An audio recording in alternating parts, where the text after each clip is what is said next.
자, 여러분 살다 보면요, 이런저런 일로 인해서 우리가 낙심될 때가 있습니다. 건축허가 나왔었지만 또 지체되니까 조금 낙심되기도 하고 조금 염려가 되기도 했었는데, 하나님의 때는 하나님이 정하시는 것 같아요. 하나님께서 지금이 적합한 때라 여기셔서 이렇게 우리에게 이런 또 기쁜 순간을 허락하신 줄로 압니다. 사람들이 살아가면서 이렇게 크게 낙심하는 경험을 하는데, 건강의 문제든지 경제의 문제든지 또 관계의 문제로 인해서 낙심합니다. 사람이 낙심할 때를 보면은 내 자신이 지금 기대하는 바가 기대되지 않은 일로 나타나는 거예요. 내가 기대하는 바는 무너지고 기대하지 않은 일이 발생할 때 우리는 낙심합니다. 그때 사람들은 마음이 절벽에서 떨어지는 경험을 하죠. 기운을 잃고 의욕을 상실합니다. 사실 한자어 낙심이라고 하는 한자어가 떨어질 낙에 마음 심자니까 그럴 듯도 합니다.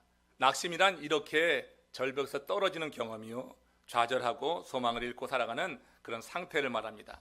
근데 이 세상 살아가면서 바라던 것 모두 다 이루는 사람이 과연 누가 있는가? 내가 원하는 대로 세상 일이 다 되는 사람 한 사람도 없다고 생각합니다. 이 말은 이 세상 사람이라면 누구나 다 낙심할 수 있다는 뜻입니다. 문제는 사단이 사람이 낙심해 있을 때를 놓치지 않는다고 하는 거예요. 사단은 낙심한 마음에 부정적인 생각을 집어넣습니다. 그리고 그를 지배하려고 합니다. 사실 사단이 사람을 낙심하게 하죠. 낙심하게 할 뿐만 아니라 이런 생각을 집어넣어서 그의 삶을 지배하게 되는 거예요. 그러므로 살면서 낙심되는 일을 안 만날 수는 없습니다. 그러나 낙심되는 일을 만나게 될 때 우리가 영적으로 긴장하면서 자기 안팎을 살펴보아야지 된다고 하는 거예요. 낙심될 때 할 것은 우리가 조용히 주님 앞에 나가는 것입니다. 고온의 시 가운데 내려갈 때 보았네, 올라갈 때 못 본 그 꽃이라고 했어요. 사람이 내려갈 때 낙심될 때가 있습니다. 낙심될 때 좋은 것이 뭐냐면 그 꽃을 보는 거예요. 올라갈 때는 보지 못한 그 꽃이 눈에 들어오는 거예요. 그래서 내려갈 때는 그 꽃을 보는 것입니다. 그래서 내려갈 때 조용한 가운데 하나님께 나가서 하나님의 뜻을 묻는 것이 삶의 지혜요, 믿음의 삶이라고 하는 것이죠. 우리 주님은 우리들이 낙심한 상태에 오래 머물러 지내는 것을 원하지 않으십니다.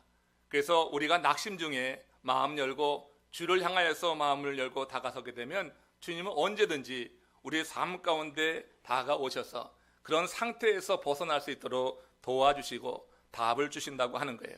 저는 오늘 본문이 바로 그와 같은 그런 주님의 일이 이 이야기 속에 담겨 있다고 생각이 듭니다.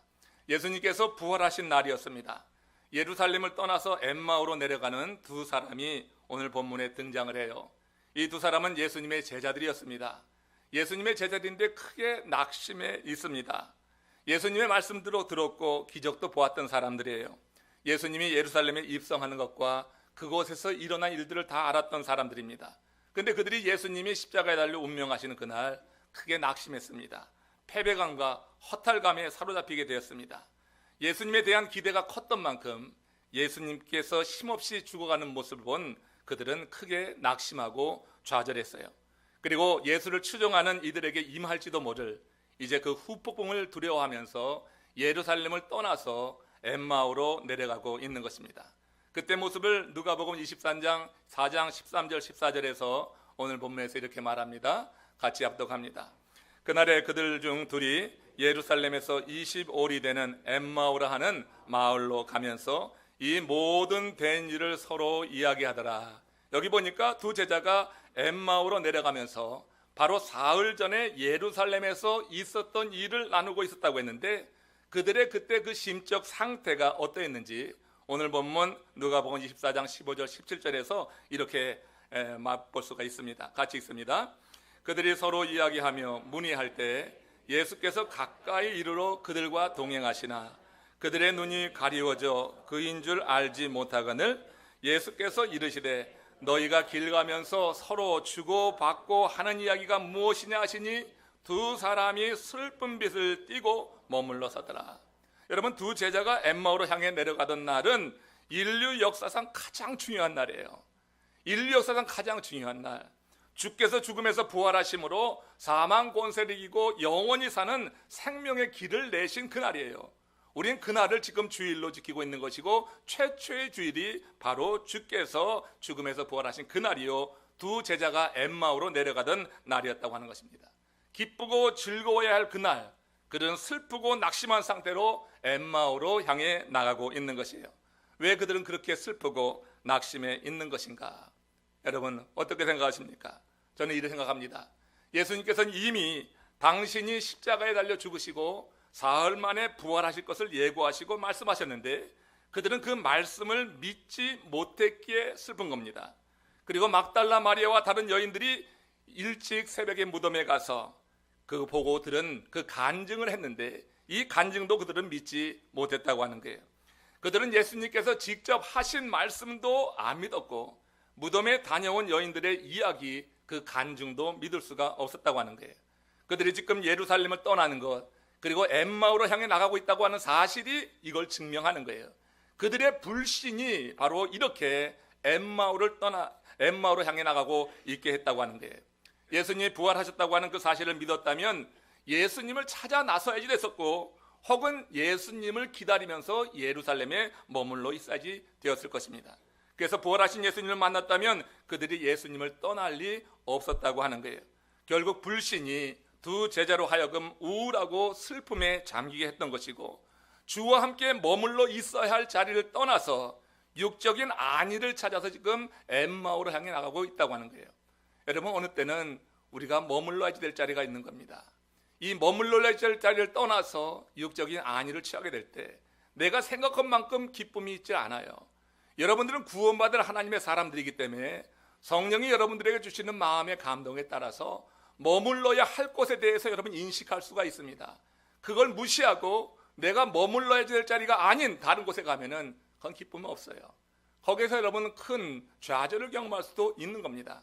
하나님께서 우리에게 머물러라고 하신 그 자리, 하나님의 말씀이 우리 가운데 임하고 하나님의 말씀 속에서 우리가 큰 깨달음을 얻게 될 때 우리는 어디에 머물러야지 되고 어디를 떠나야 되는지 이걸 분간할 수 있는 것인데, 지금 이 두 제자는 주님의 말씀을 믿지 않았어요. 그리고 간증도 믿지 않았어요. 결국 그들은 자기의 생각대로 자신들이 원하는 곳으로 내려가다가 이렇게 슬픈 빛을 띠고 거기에 서 있는 것을 보게 됩니다. 이런 말이 있습니다. 아는 것만큼 본다는 말이죠. 이는 믿음이 없는 세상 사람들이 하는 말입니다. 사람들은 아는 것만큼 봅니다. 이것을 신앙적으로 바꾸면은 믿는 것만큼 본다고 말할 수 있어야 돼요.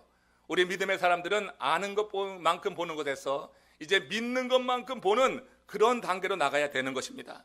엠마오로 내려가는 두 제자의 영적 상태는 그 당시 그들 아는 것만큼만 보는 정도였어요. 그 당시 그들이 알고 있었던 것이 뭐냐면 한 번 죽은 자는 다시 살아날 수 없다. 이게 세상 사람들이 아는 것이고 엠마오로 내려가던 두 제자들도 그러한 지식에 머물러 있었던 거예요. 그들이 아는 것은 그 정도였어요. 세상 사람들이 아는 정도였어요. 그들은 믿음으로 보는 그러한 단계에 이르지 못했다고 하는 거예요. 그것은 말씀이 그들 가운데 없었다고 하는 거예요. 말씀을 믿지 못함으로 인해서 믿음으로 보는 이 단계로 나가지 못하고 아는 만큼 보는 것, 그러니까 빈 무덤을 본 여인들의 이야기나 베드로를 비롯한 제자들의 간증이 믿어지지 않았다고 하는 거예요. 그래서 엠마오로 내려가는 것입니다. 여러분 가만히 보십시오.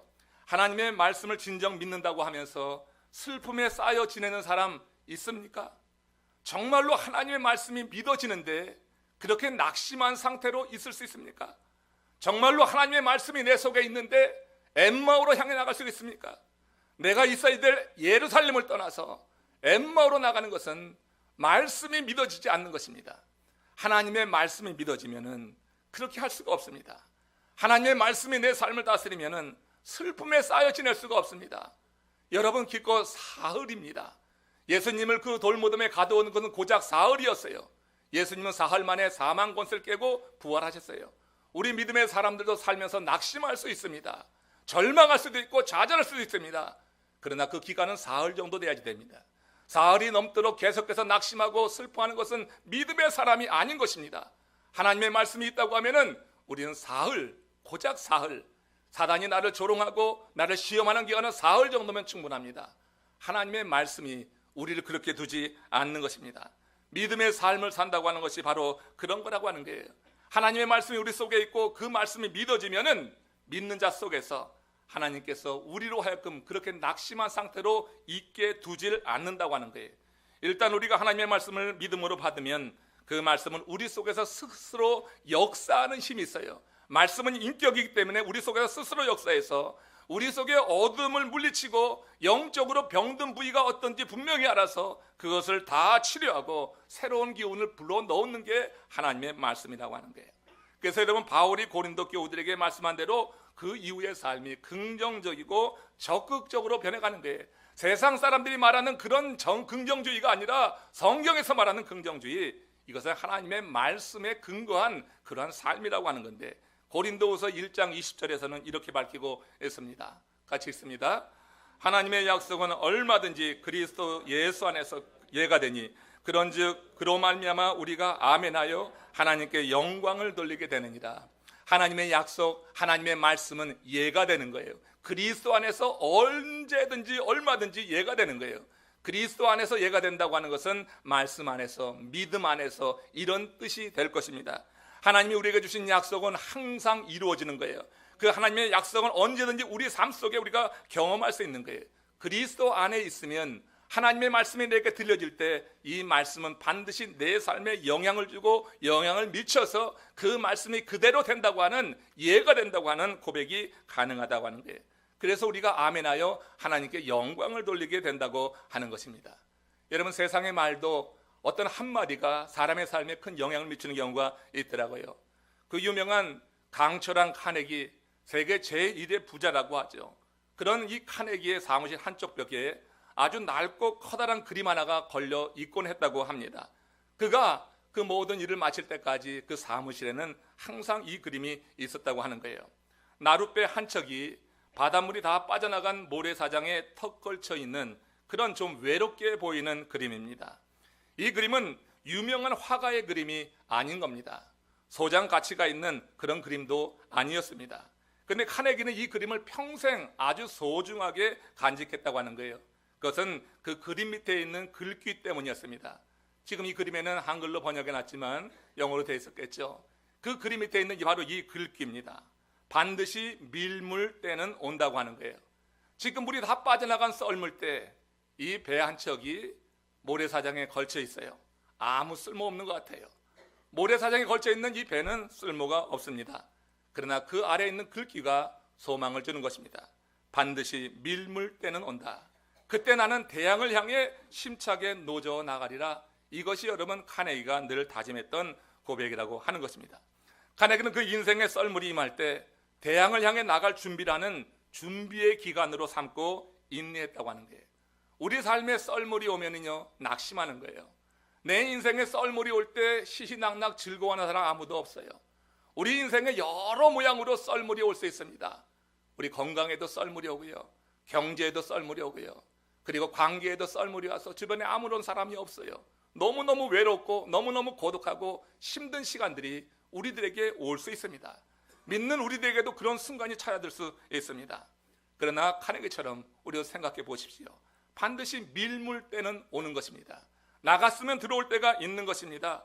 그렇게 썰물 때를 밀물을 준비하는 시간으로 삼는 사람은 낙심하지 않습니다. 인내하게 된다고 하는 것입니다. 이처럼 사람이 남긴 한 줄의 글귀도 어떤 누군가에게는 큰 힘과 위로가 되더라고요. 한 사람의 말, 유명한 그런 말 한마디가 한 사람의 삶을 새롭게 하는 경우가 있어서 명언집이라고 하는 것도 있지 않습니까?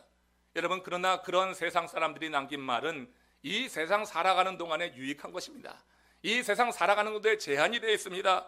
그런 세상에 남긴 말이 아무리 우리에게 감동을 준다 할지라도 그 말씀을 가지고 영혼까지 이어지는 삶으로 나갈 수는 없다고 하는 거예요.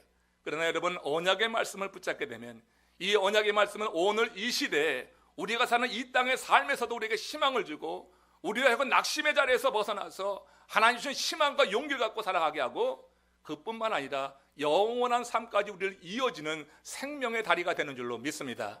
이 하나님의 말씀이 우리 가운데 역사하는데 낙심한다?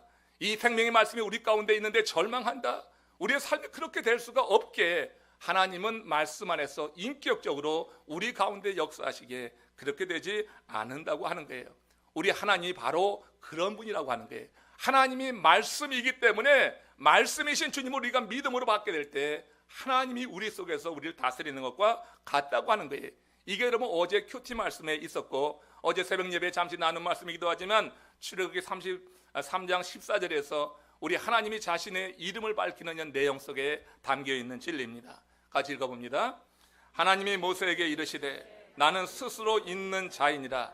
또 이르시되 너는 이스라엘 자손에게 이같이 이르기를 스스로 있는 자가 나를 너에게 보내셨다 하라. 우리 하나님께서 미디안 광야에서 40년 동안 이제 양을 치고 있던 모세, 다 늙어서 쓸모없다고 생각하는 모세입니다. 마치 다 빠져나간 저 모래타상에 걸쳐있는 한 조각의 나룻배처럼 쓸모없다고 생각하는 그 모세에게 하나님이 찾아가셨어요. 하나님이 그를 만나 주셨어요. 그리고 그의 사명을 맡겨주셨어요. 너 저 애굽으로 들어가서 그곳에 400년 동안 종살이하고 있는 내 백성을 이끌어내라는 큰 사명을 맡겨주셨어요. 그때 모세가 주저하고 힘들었습니다. 하나님이 뭐라고 하셨어요? 내가 너와 함께 하시고 네가 너와 함께 하면서 이제 네가 그 백성을 이끌어내게 될 때 하나님의 산에서 예배하는 것이 증거가 되리라, 이렇게 말씀하셨어요. 그럼에도 불구하고 모세가 조금 주저했습니다. 그러면서 모세가 한 이야기가 뭐냐면, 내가 하나님께서 나를 보내셨다고 애굽에 들어가서 하나님의 백성들 앞에 서게 될 때 그 백성들이 나에게 물을 것입니다. 하나님의 이름이 무엇이냐고 물을 텐데 그때 내가 뭐라고 대답하리까? 여기에 대한 대답이 바로 출애굽기 3장 14절 이 말씀이 되는 거예요. 당시 고대에 있는 사람들은 어떤 생각을 갖고 있냐면, 여러분 신을 여러 가지 신으로 봤잖아요. 지역 신으로 봤어요. 그 신에게는 이름이 있었고 이름은 바로 그 신이 가장 영향력 있게 사람들에게 영향력을 발휘하는 그런 분야였다고 하는 거예요. 그래서 다산의 신도 있었고 전쟁의 신도 있었고 풍요의 신도 있는 거예요. 이건 제한되어 있는 거예요. 지역적으로 제한되어 있는 거예요. 그 신의 이름을 들으면 어느 지역에 그 신이 있다고 하는 것이 알려지는 거예요. 430년 동안 애굽에서 종살이하면서 이스라엘 백성들도 유대 백성들이 섬기던 그런 신의 영향을 받아가지고 이제 모세가 와서 이 백성을 이끌어 나가려고 하는데, 근데 여러분 염려가 되는 거예요. 과연 우리를 이끌어 나갈 그 신의 이름이 무엇이냐? 이거를 묻겠다고 하는 거예요. 그러니까 우리를 이끌어 나갈 만한 그런 능력이 있는 분이냐? 이걸 알기 원했다고 하는 거예요. 이건 사실 모세도 알기 원했던 것 같아요. 그래서 물었던 거예요. 당신의 이름이 무엇이냐고 물을 때 내가 뭐라고 대답하리까? 그때 하나님께서 모세에게 주신 답은 나는 스스로 있는 자니라, 이거였습니다. 이게 무슨 말이냐면 나는 피조물이 아니라 원래부터 존재하던 그런 신이라고 하는 것입니다. 이방 신들처럼 자신의 이름을 밝힘으로 당신의 존재를 증명하려고 하지 않았어요. 당신이 하는 일을 통하여서 자신의 존재를 밝히려고 하고 있는 거예요. 그래서 영어 성경 NIV에서는 이 부분을 I am who I am이라고 하고요, 우리 한국어 성경 공동 번역에서는 이 부분에 대해서 나는 나라라고 하는 거예요. 나는 나라고 하는 것은 무슨 얘기냐면, 나는 내가 말한 것은 반드시 이루게 하는 존재라고 하는 거예요. 이게 나는 나라라고 하는 거예요. 나는 내가 말한 것을 반드시 이루게 하는 존재다. 나는 말씀이라고 하는 거예요. 내가 말한 것은 허투루 나가지 않는다고 하는 거예요. 내가 말한 것은 반드시 이루어진다고 하는 거예요. 나는 나다. 이게 그런 뜻이에요. 하나님은 여기서 당신이 하시는 일을 밝힘으로 당신의 존재를 지금 말하고 있는 것입니다. 한마디로 나는 나라고 하는 이 말씀은 약속의 확실성을 보여주는 거예요. 내가 하는 말은 헛된 말이 없다. 내가 하는 말은 반드시 이루어진다. 말씀으로 스스로를 규정하는 바가 곧 하나님이니까 그 말씀을 신뢰할 수 있다고 하는 뜻이 되는 거예요. 하나님은 결코 스스로 계시하신 내용을 그러므로 뒤집지 않는다고 하는 거예요. 하나님이 약속하신 것은 반드시 그리스도 안에서 예가 되는 것은 그 말씀을 뒤집게 되면은 당신의 존재를 부정하는 것이 되는 거예요. 하나님은 말씀이기 때문에 말씀하신 것을 이루어지지 않는다고 하면 당신의 존재를 부정하는 것이 된다고. 그래서 여러분 디모데후서 2장 13절에서 바울이 디모데에게 보낸 편지에 보면 이런 말이 있는 거예요. 같이 읽어보세요. 우리는 미쁨이 없을지라도 주는 항상 미쁘시니 자기를 부인할 수 없으시리라. 우리는 미쁨이 없다고 하는 것은 우리는 신실하지 못하다고 하는 거예요. 우리는 신실하지 못해서 언제든지 손바닥 뒤집듯이 약속을 뒤집어 버리기도 합니다. 그렇게 철떡같이 약속했는데 그런데 그 약속이 뒤집어집니다. 그러나 여러분 하나님은 미쁘셔서 자기를 부인할 수 없느니라. 자기를 부인하면 자기를 부정하는 게 되는 거예요. 하나님의 말씀을 엎어버리면은 당신을 부정하고 부인한 거기 때문에 하나님은 하신 말씀을 절대로 지켜주신다고 하는 그런 뜻이 되는 겁니다. 오늘날 얼마나 많은 교인들이 교회에 출석은 하지만 영적인 기쁨이 없이 습관적으로 오가는지 알 수가 없습니다. 여러분 마음 가운데 오늘 예배에 참여할 때 어떤 기대감이 있으셨어요? 오늘 말씀을 들으면 내가 이 말씀 때문에 좀 더 나은, 좀 더 소망이 있는 삶을 살 수 있지 않을까, 이런 기대감을 갖고 나오셨습니까? 주일이니까 마지못해 나와 앉아 계십니까? 여러분, 우리가 주님의 전에 나올 때 이런 기쁨이 없이 습관적으로 오가고 있는 그런 현실을 보면서 자기 자신의 영적인 이 상태에 대해서 긴박하게 좀 생각해야 될 거예요. 내 영적인 상태에 대해서 하나님께 정말로 은혜를 구하면서 바로 서야지 될 것입니다. 성경에는 우리와 성삼위 하나님과의 관계를 여러 가지로 설명을 합니다. 하나님을 아버지로, 예수님을 신랑으로, 성령님을 위로자로 이렇게 소개하고 있습니다. 이 비유는 성삼위 하나님께서 어떤 때는 아버지처럼 우리들의 삶의 필요를 공급해 주시고 우리를 안전하게 보호해 주신다고 하는 그런 의미가 있고요, 어느 때는 신랑처럼 우리를 기쁘게 하는 거예요. 신랑은 신부를 기쁘게 하는 거 아닙니까? 신부가 슬퍼하는 것을 보면은 신랑이 어떻게든지 그 슬픔을 면하게 해주려고 애쓰는 거 아니겠어요? 또 어떤 때는 우리를 위로해 주시는 위로자가 되시는 거예요. 넘어져 있고 낙심해 있을 때 그때 우리에게 다가오셔서 우리를 세워주시고 우리를 격려하시고 우리를 위로하신단 말이에요. 여러분, 오늘 주님이 엠마오로 향해 나가던 두 제자에게 다가가신 이유가 바로 그거예요. 우리 주님은 위로자, 우리 하나님이 되시기 때문에, 성령 하나님, 위로자 하나님이기 때문에 지금 낙심해서 엠마오로 내려가는 거예요. 예루살렘을 떠나서 육신의 안위를 위해서 낙심한 상태로 내려가고 있는 그들에게 우리 주님이 다가가시는 거예요. 그리고 그들과 동행하시는 거예요. 누가복음 24장 15절 그 말씀입니다. 같이 읽어보세요. 그들이 서로 이야기하며 문의할 때 예수께서 가까이 이르러 그들과 동행하시더라. 우리 주님이 우리에게 가까이 다가오십니다. 우리 믿는 자들이 낙심했을 때, 우리 믿는 자들이 뭔가 절망하고 뭔가 마음 가운데 고민이 있고 힘들어할 때 주님을 향한 마음만 놓지 않고 있으면, 낙심해서 혹시 엠마오로 내려가다 할지라도 주님에 대한 그 마음을 갖고 있으면은 주님께서 우리에게 다가오시는 거예요. 예수께서 가까이 이르러 그들과 동행하시더라. 우리 주님께서 이 시대에는 성령으로 우리에게 다가오셔서 우리 가운데 내주하시고 우리 삶 속에 동행하시는 줄로 믿으시기를 축원합니다. 오늘도 그렇게 역사하시는 거예요. 성령 하나님이 그렇게 역사하시고 성부 하나님 우리를 지켜주시고 또 성자 하나님은 우리의 삶 속에 이런 슬픔이 사라지도록 기쁨을 주시는 그런 분으로 설명할 수가 있어요. 예수님은 두 제자들과 대화를 나누면서 동행하고 있었습니다. 그러다가 그들의 문제가 무엇인지 분명히 파악하셨던 거죠. 그것은 그들이 당신에 대해서, 메시아에 대해서, 그리스도에 대해서 잘못 이해하고 있다고 하는 것이 큰 문제였어요. 그렇기 때문에 그들이 지금 슬퍼한단 말이에요. 예수에 대해서, 메시아에 대해서 바른 인식이 없을 때 그들은 세상 환경을 보면서, 세상에 되어지는 일을 보면서 절망하고 낙심하고 있다고 하는 것을 알았어요.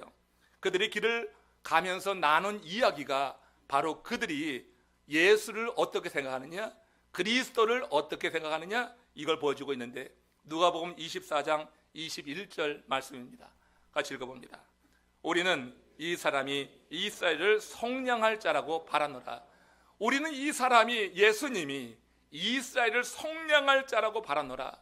메시아로 믿지 못하기에 이렇게 정치적인 지도자로 봐서 지금 로마의 식민지 하에 있는데, 로마의 식민지 하에 있는 우리들을 독립시켜줄 그런 위대한 지도자라고 보았다고 하는 거예요.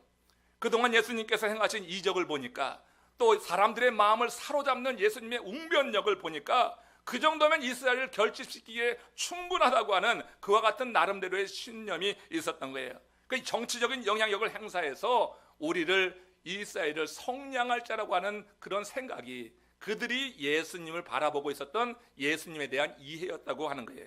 그것이 잘못된 거예요. 그것이 잘못됐어요. 그런 이해가 있기 때문에 십자가에 달려 죽은 예수님을 바라볼 때 낙심하고 절망하고, 그래서 예루살렘을 떠나서 지금 엠마오로 나가고 있다고 하는 거예요.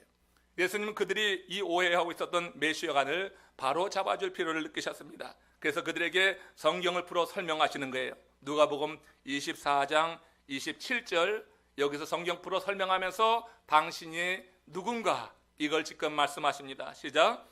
이에 모세와 모든 선지자의 글로 시작하여 모든 성경에 쓴 바 자기에 관한 것을 자세히 설명하시니라. 이렇게 예수님으로부터 직접 선지자의 글을 배우는 동안에 이 엠마오로 내려가던 두 제자의 메시아관의 변화가 생긴 거예요.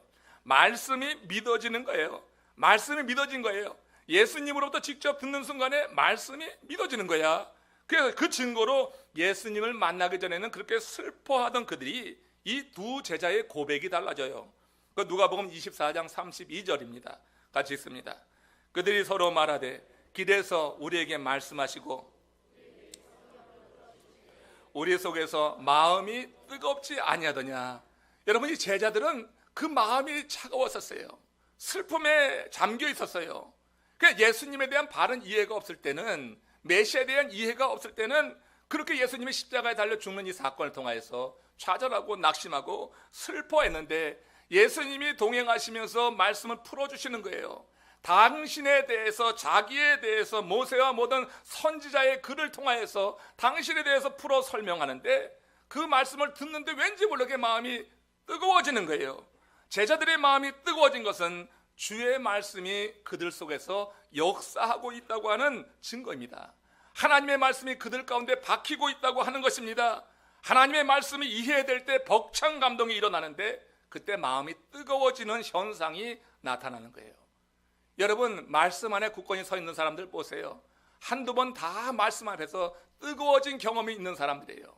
하나님의 말씀이 그냥 들리는 게 아니라 하나님의 말씀이 내 심령을 쪼개고 골수를 쪼개고 관절을 해치고 우리 속에 병든 것을 치유하고 하는 것을 경험한 사람들, 그 사람들이 여러분 뜨거운 경험이 있는 거예요. 삶의 변화는 그렇게 나타나는 거예요. 엠마오로 내려가던 이 두 제자, 있어야 될 곳이 아닌, 머물 곳이 아닌 곳을 향하여 내려가다가, 그러나 그들을 긍휼히 여기신, 그들의 중심을 보신 우리 주님께서 그들에게 다가가셔서 만나주시고 말씀을 풀어주실 때 그들 마음 가운데 이런 벅찬 감동과 함께 뜨거워지는 현상이 일어났대요. 이런 상태에 이르게 되면 누구나 시키지 않아도요, 주를 위해서 무언가 하고 싶은 마음이 일어나는 겁니다. 주님의 일을 위해서 헌신한 사람들을 보면 다 이런 과정 거쳤습니다. 이런 과정 없이 하는 것은 자기 의를 드러내는 거예요. 자기 자랑하려고 하는 거예요. 그거 오래되지 못합니다. 그래갖고 하나님 열매 맺지 못합니다. 여러분, 이런 뜨거워지는 과정, 하나님께서 함께 하시는 놀라우신 은혜, 이 두 제자가 경험했어요. 마음이 뜨거워지면서 가던 길에서 돌이킵니다. 그 내용입니다. 누가복음 24장 33절에서 35절 같이 읽습니다. 곧 그때로 일어나 예루살렘에 돌아가 보니 11 제자 및 그들과 함께한 제자들이 모여있어 말하기를 주께서 과연 살아나시고 시몬에게 보이셨다 하는지라. 두 사람도 길에서 된 일과 예수께서 떡을 떼심으로 자기들에게 알려주신 것을 말하더라. 여러분, 곧 그때가 언제입니까? 곧 그때는 뭐예요? 주님의 말씀을 듣고 마음이 뜨거워짐을 경험했던 바로 그 순간이에요. 주의 말씀을 듣고 마음이 뜨거워진 그 순간에, 시간적으로 보면 해가 지려고 하는 시간이었나, 혹은 해가 이미 졌든지 어두운 시간이 됐을 것입니다. 그러나 마음이 뜨거워지는 그 순간, 그들은 한순간도 지체하지 않았어요. 마음이 뜨거워지는 그 순간, 날이 저물었으니 오늘 하루 여기 묵다 가자 하지 않았어요. 마음이 뜨거워진 그 순간 바로 그들은 돌이켰어요. 돌이켜서 그들의 발걸음을 이제 예루살렘을 향해 나가고 있는 거예요. 마음이 뜨거워지면 지체할 수가 없는 거예요. 마음이 뜨거워지면 그 순간부터 주님의 일이 시작되는 것입니다. 우리가 어디에 있든지 마음이 뜨거워진 그 순간 방향이 바뀌게 되면서 그가 하는 일은 다 주의 일이 되는 거예요. 내가 어디에 있든지 마음이 뜨거워지고 삶의 방향이 바뀌면 그를 통해서 하나님은 일하기 시작한다고 하는 거예요. 두 제자들은 뜨거워진 마음을 가지고 예루살렘으로 돌아갔던 것입니다. 예루살렘에 있는 형제들을 만나서 그들 가운데 그 뜨거움을 전하길 원했던 거예요. 그들 가운데도 슬픔과 좌절에 빠져 있는 자들이 있었을 텐데 그들에게 이 뜨거움을 전해주면서 소망을 주기 원했다고 하는 것입니다. 시인 안도연은 연탄재라고 하는 시에서 이렇게 쓰고 있습니다.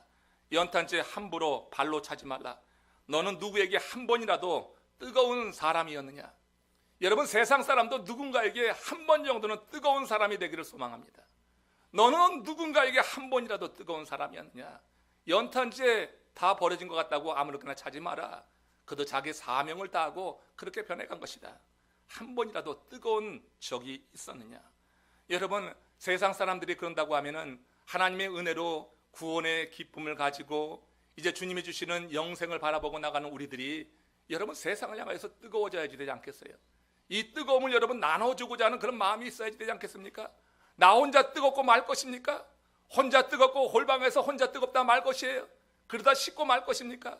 우리들 마음 가운데 주님이 주시는 은혜가 임하고 말씀이 깨달아지고 뜨거움이 임하게 될 때 그 순간 여러분 우리가 돌이킬 수 있기를 주님의 이름으로 축원합니다. 낙심과 슬픔 중에 빠져있는 다른 제자들을 생각했던 것입니다. 이 엠마오로 향해서 두 제자는 지금 예루살렘에 있는 낙심하고 슬픔에 빠져있는 다른 제자들을 생각했어요. 문을 꼭 닫아들고 밖으로 나가지도 못하고 해를 당할까 봐 문을 닫아두고 있는 그들을 생각했어요. 그들은 그들의 마음을 자신들 마음처럼 뜨겁게 해주기 원하는 소원이 일어났던 것입니다. 이게 하나님의 말씀을 제대로 깨달은 사람들의 모습이 되어야 되는 거예요. 예루살렘이 어떤 곳입니까? 사흘 전까지 그곳은 그들에게 패배의 자리였습니다. 수욕의 자리였습니다. 하늘같이 믿었던 예수께서 모욕과 수치를 당하고 매맞고 피 흘리고 죽어간 자리가 예루살렘입니다. 그래서 엠마오로 내려가던 두 제자뿐만 아니라 다른 제자들도 슬프게 한 도시가 바로 예루살렘이라고 하는 거예요. 그러나 하나님의 말씀을 깨달아서 뜨거운 마음을 갖게 된 그들은 이제 더 이상 슬퍼하지 않았어요. 하나님의 말씀이 믿어지는 사람은 더 이상 슬퍼하는 게 아닙니다. 하나님의 말씀을 듣는 사람은, 깨닫는 사람은 더 이상 낙심하는 게 아닙니다. 말씀하는 그 순간부터 변화될 수도 있고 최소한 사흘이 지나면 낙심하는 자리에서 일어나야지 됩니다. 슬픈 자리에서 일어나야지 됩니다. 하나님의 말씀이 믿어지는데 어찌 우리가 그 자리를 고수하고 있겠어요? 그 자리에 있을 수가 없는 거예요. 하나님의 말씀이 믿어지면 그 믿음을 가지고 뜨거운 열정을 가지고 세상을 향해 나가야지 될 것이라고 하는 거예요. 그들은 바로 이 예루살렘에 남아있는 형제들을 일으켜 세워서 복음을 전하려고 하는 마음으로 충만해졌어요.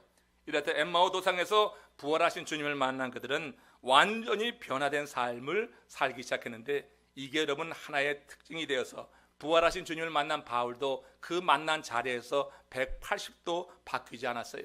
사흘간 눈이 먼 상태에 있다가 완전히 바뀌지 않았어요. 이렇게 여러분 하나님의 말씀이 들어와서 내 삶을 지배하고 다스릴 때 우리는 슬퍼하지 않습니다. 낙심하지 않습니다. 오늘 이 말씀이 여러분들 마음 가운데 새겨지기를 주의 이름으로 축원합니다. 혹시 오늘 이 예배에 올 때 낙심한 분이 계십니까? 슬퍼하는 마음으로 오신 분이 계십니까? 여러분 마음 가운데 이 말씀이 레마의 말씀이 돼야 될 줄로 믿습니다. 내 삶이 오늘부터 변화될 수 있습니다. 지금 당장 내 삶의 방향이 바뀌어서 우리가 이제는 이 뜨거워진 마음을 같이 나눌 수 있는 하나님이 쓰시는 인물 됐으면 좋겠다고 하는 거예요. 이번 14기 엠마오 캠프로 가는 디사이플 서번트들, 저는 이런 순간이 임하기를 기대하면서 이번 캠프를 준비해 봅니다. 부활하신 주님을 경험함으로 마음이 뜨거워지는 순간이 있기를 원합니다. 슬픔과 낙심과 패배감에서 벗어나서 기쁨과 소망과 승리의 순간을 경험하길 원합니다. 하나님의 말씀이 있는 캠프입니다. 제가 세 번째 리더가 돼서 이 캠프를 이끌어 가게 되는데 가서 느낀 것은 이전에 생각했던 것과 좀 다르게 하나님의 말씀이 주축이 되는구나. 말씀으로 부닥치고 말씀에 도전받는 그런 캠프가 엠마오 캠프라고 생각을 해봐요. 엠마오 두 제자처럼 슬픔과 낭망의 자리로 내려가다가 주님, 말씀 대신 주님을 만나서 그 말씀으로 인해서 새롭게 될 때 그 삶의 전환이 이루어지고 이제 이렇게 뜨겁게 쓰임받는 인물 되는 것처럼 이번에 그런 변화가 있는 하나님이 만나주시고 우리 마음 가운데 이런 큰 도전을 주시는 계기가 되는 이 캠프가 되기를 여러분 함께 위해서 기도해 주시기를 바랍니다. 아주 오래전 영화 가운데 하나를 소개하면서 말씀을 마치고자 합니다. 하이눈이라고 하는 서부 활국 영화입니다. 이 영화의 주인공이 보안관인데 이 보안관은 마을의 법질서를 사수하려고 악당들과 대결을 앞두고 있었습니다. 그때 이 보안관이 마을 사람들에게 도움을 간청하는 거예요. 그러면서 이런 말을 합니다. 이 일에 나는 총 잘 쏘는 사람을 구하지 않습니다. 내가 필요한 사람은 이 일이 나의 일이라 생각하는 사람입니다. 악당과 대결을 앞두고 있지만 총 잘 쏘는 사람보다는 이 일이 나의 일이다 여기는 사람이 도움이 되는 거예요.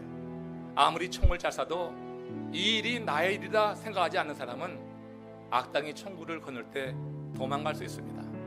그러나 이 일이 나의 일이라 생각하면 내가 총을 잘 못 쏴도 죽는 한이 있어도 지키려고 하는 것입니다. 사람들이 남의 일을 할 때와 자기 일을 할 때 마음 자세는 같을 수가 없어요. 주님께서는 지금 그걸 원하시는 거예요. 주의 복음을 전하는 것이 남의 일이 아니라 자기의 일이 되기를 원하신 거예요. 엠마오로 내려가는 두 제자 그냥 두면 남의 일로만 끝나고 맙니다. 낙심해 있는 그들에게 찾아가셔서 말씀을 주시고 메시아에 대해서 깨닫게 하시고, 그래서 스스로 마음에 뜨거운 열정이 일어나게 될 때 주의 복음을 전하는 것은 남의 일이 아니었어요. 안위를 위해서 예루살렘을 떠나서 엠마오로 도망치던 내려가고 있던 그들이 이제 도망쳐왔던 예루살렘으로 들어가는 거예요. 남의 일이 아니라 나의 일이 된 거예요. 그 뜨거움을 가지고 엠마오에 남아있는 실패하고 절망하고 좌절했던 그들을 이렇게 세우시는 것을 사명으로 여겨서 예루살렘으로 들어가고 있는 거예요. 우리가 하는 사역들이 남의 일이 아니라 바로 나의 일이 되기를 주님의 이름으로 축원합니다. 하나님의 일이 되기를 원합니다.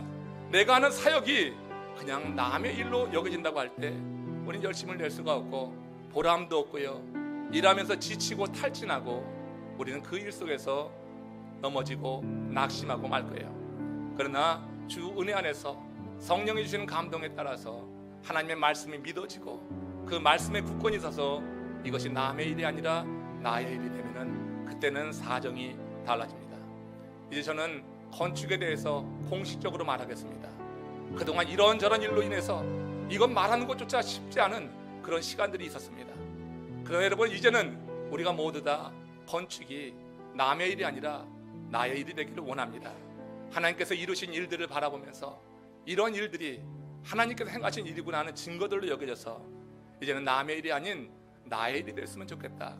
하나님의 나라가 우리 교회에 이제 세워지는 새로운 성전을 통하여서 마이애미 지역의 문 영혼들, 꼭 필요한 주의 복음이 전해질 그런 심령들을 향하여서 전도자가 나가는 훈련 장소가 될 수 있도록, 이곳에서 길을 잃은 영혼들이 와서 길을 발견하고 영혼의 안식을 얻는 처소가 될 수 있도록 이 성전이 세워지고, 그 세워짐과 동시에 우리의 마음의 심령의 성전이 같이 세워져 나가는 그와 같은 일이 되기를 원합니다. 이것이 하나님의 일이 되기를 원하는 거예요. 그래서 하나님께 영광 돌릴 수 있는 그런 삶이 우리 가운데 있기를 원합니다. 엠마오로 향해 나가던 두 제자는 부활하신 주님을 만나서 말씀의 눈이 열리면서 가던 길을 돌이켰습니다. 그들은 발길을 돌려서 고난과 핍박이 기다리고 있는 예루살렘으로 올라간 겁니다. 그들에게 이제 주님을 증거하는 그 일은 자신의 일이 되었던 것입니다.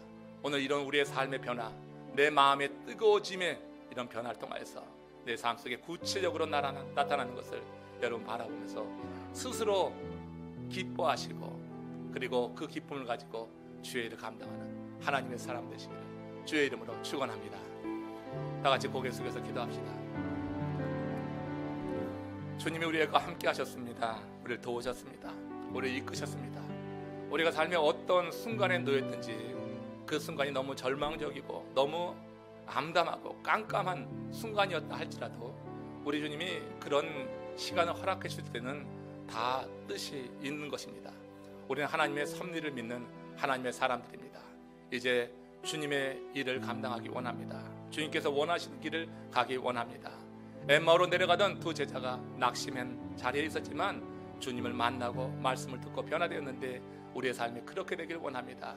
그래서 주의 일을 감당하기 앞서서 우리 다 같이 오늘 말씀을 생각하면서 합심으로 잠시 기도하시겠습니다.